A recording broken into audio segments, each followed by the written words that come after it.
नमस्कार, आप देख रहे हैं न्यूज 24। आपके साथ मैं हूं अभिलाषा पाठक। बात करेंगे उत्तर प्रदेश के चुनाव की। जी हां, 20 फरवरी को यूपी के बुंदेलखंड में वोटिंग होगी और न्यूज 24 की इलेक्शन स्पेशल टीम बुंदेलखंड की हर विधानसभा में जाकर वोटर्स के मूड को समझ रही है और विधायक जी के 5 साल का रिपोर्ट कार्ड भी यहां पर मिल रहा है कि जनता की उम्मीदों पर आखिर विधायक जी कितना खरे उतरे, वही मौजूदा सरकार से कितना कामकाज हुआ, कितनी उम्मीदें उन्हें थी जो पूरी हुई, और अगर कोई विकल्प दूसरा वो सोच रहे हैं तो इसके बारे में भी हमारे रिपोर्टर्स ने वोटर्स के मन की बात जानी है।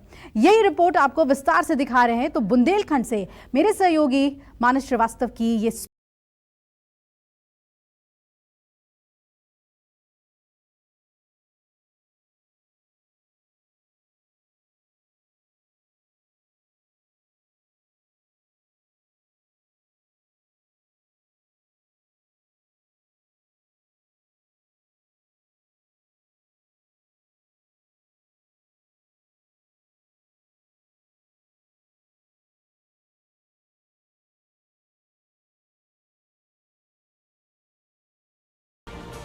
आज ललितपुर उत्तर प्रदेश का सबसे अंतिम जिला कहा जाता है, यानी बुंदेलखंड का सबसे अंतिम जिला कहा जाता है। और उसके बाद से मध्य प्रदेश शुरू हो जाता है। 3 तरफ से मध्य प्रदेश से घिरा हुआ है। यहाँ के लोगों की अपनी समस्याएं हैं, यहाँ के लोगों की कुछ उम्मीदें हैं जो वो इस उत्तर प्रदेश में राज करने वाले सियासी दलों से करते हैं। उम्मीदों पर कितना खरे उतरे सियासी दल, क्या उम्मीद अभी भी यहाँ के आम लोगों को है, ये जानने के लिए आज हम आपको ललितपुर की 2 विधानसभा सीटों पर आम लोगों के बीच लेके चलेंगे और जानने की कोशिश करेंगे आखिर इस चुनाव में जनता का मूड क्या है। झांसी के बाद ललितपुर, बुंदेलखंड का सुनो सुर। ललितपुर में कुल 2 विधानसभा सीटें आती हैं और दोनों पर बीजेपी का कब्जा हुआ। इससे पहले ये बसपा का गढ़ माना जाता था, यानी जब समाजवादी पार्टी की लहर थी उस वक्त भी यहाँ पर दोनों विधायक बहुजन समाज पार्टी से जीत करके आए।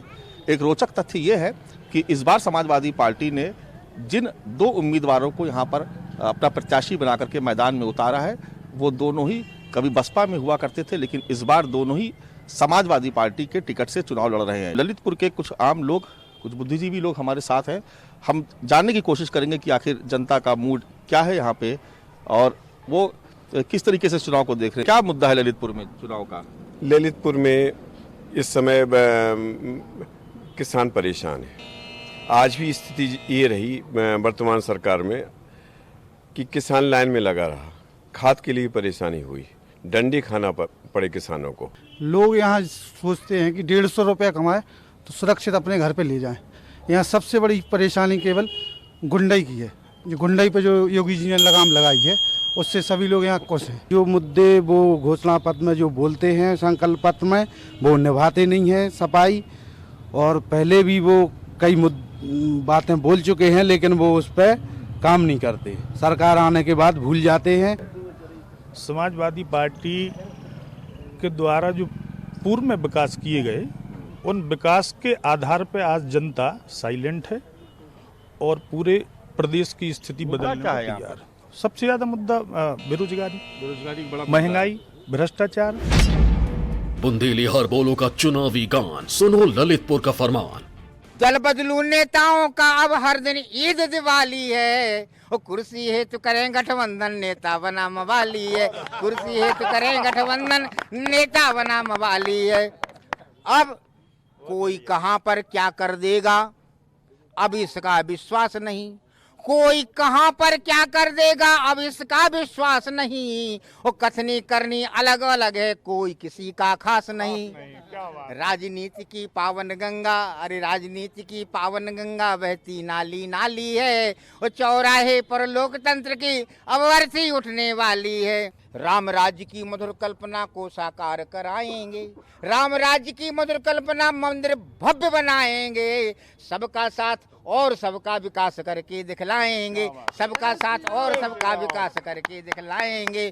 मोदी योगी केंद्र राज्य में नव परिवर्तन लाएंगे। मोदी योगी केंद्र राज्य में नव परिवर्तन लाएंगे और शीघ्र यहाँ अपने प्रदेश को दंगा मुक्त कराएंगे।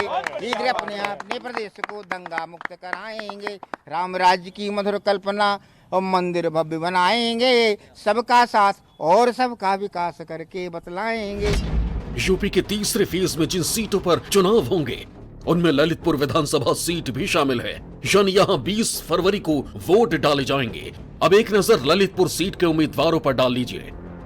ललितपुर विधानसभा सीट से बीजेपी के रामरतन कुशवाहा विधायक हैं। इस बार भी बीजेपी ने अपने सिटिंग विधायक पर दांव लगाया है। इस बार कांग्रेस ने बलवंत सिंह राजपूत को टिकट दिया है। एसपी के रमेश कुशवाहा बीएसपी के गुड्डू राजा मैदान में हैं।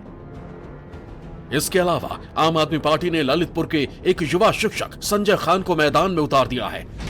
संजय खान बच्चों को कोचिंग देते हैं और खुद को ललितपुर का खान सर कहलवाना पसंद करते हैं। सभी सियासी दलों को ये हक है कि वो अपने अपने पक्ष में प्रचार करें। कुछ लोग कह रहे हैं कि यहाँ पर बीजेपी का जोर है, तो कोई कह रहा है कि बीजेपी को सपा और बसपा चुनौती दे रही हैं।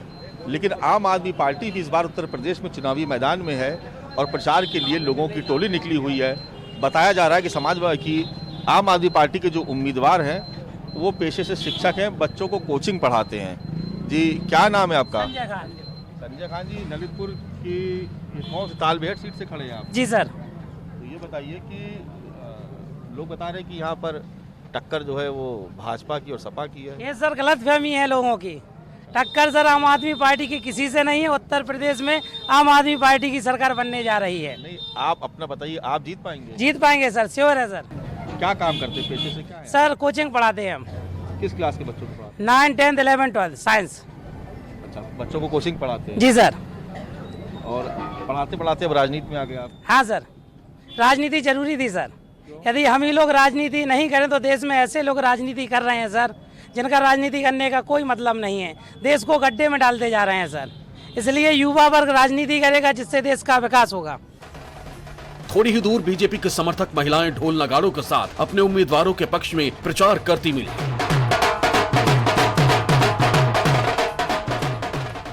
ललितपुर जिला बुंदेलखंड क्षेत्र में पड़ता है। ललितपुर विधानसभा में शहर के साथ ग्रामीण इलाके भी आते हैं। ललितपुर में पीने के पानी की बड़ी समस्या है, लेकिन यहाँ बीजेपी की कोशिश है कि राम मंदिर के मुद्दे पर सेंटिमेंट बनाया जाए। बुंदेलखंड में चुनाव अपने अंतिम दौर पे आ गया है। ऐसे में सभी सियासी दल पूरे जोर शोर से प्रचार कर रहे हैं। आम आदमी पार्टी के बाद हम देख रहे हैं कि भारतीय जनता पार्टी भी पूरे ललितपुर में प्रचार प्रसार में लगी हुई है। ललितपुर की 2 विधानसभा सीटें, दोनों पर बीजेपी का कब्जा और इस बार सामने चुनौती है बहुत कड़ी कि दोनों ही सीटें दोबारा हासिल कर सके। इसके लिए पूरी जद्दोजहद है। हमारे साथ भारतीय जनता पार्टी की नेता हैं आप यहाँ पर, जिला पंचायत मैं नागर पंचायत अध्यक्ष हूँ तालबेहट की। जी, मुक्ता सोनी।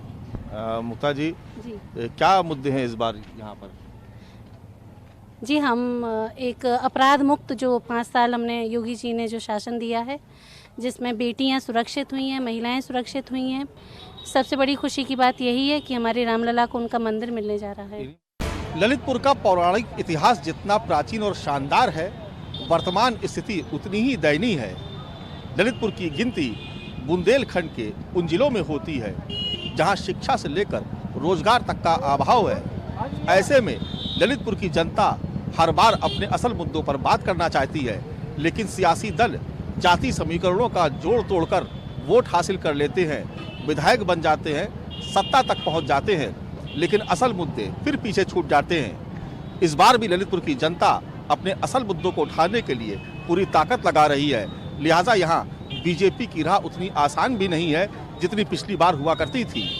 इस बार मुकाबला त्रिकोणीय है। ललितपुर की जनता के मन में क्या है ये हमने जानने की कोशिश की, लेकिन असल नतीजे आने के बाद ही तय हो पाएगा कि आखिर ललितपुर की जनता ने किसको अपने सिर आंखों पे बैठाया है। कैमरा पर्सन धर्मेंद्र कुमार साहू के साथ मानस श्रीवास्तव, ललितपुर, न्यूज़ 24।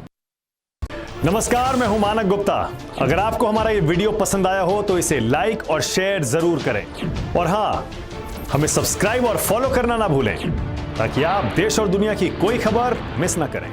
चाहे कोई ब्रेकिंग न्यूज हो या कोरोना वायरस से जुड़ी कोई भी अपडेट, पॉलिटिक्स हो या आपकी जेब से जुड़ी कोई खबर, इलेक्शन की कोई न्यूज हो, कोई कंट्रोवर्सी हो या फिर कोई वायरल वीडियो, सब कुछ मिलेगा न्यूज़ 24 पर। तो जुड़े रहिए हमारे साथ और देखते रहिए न्यूज़ 24।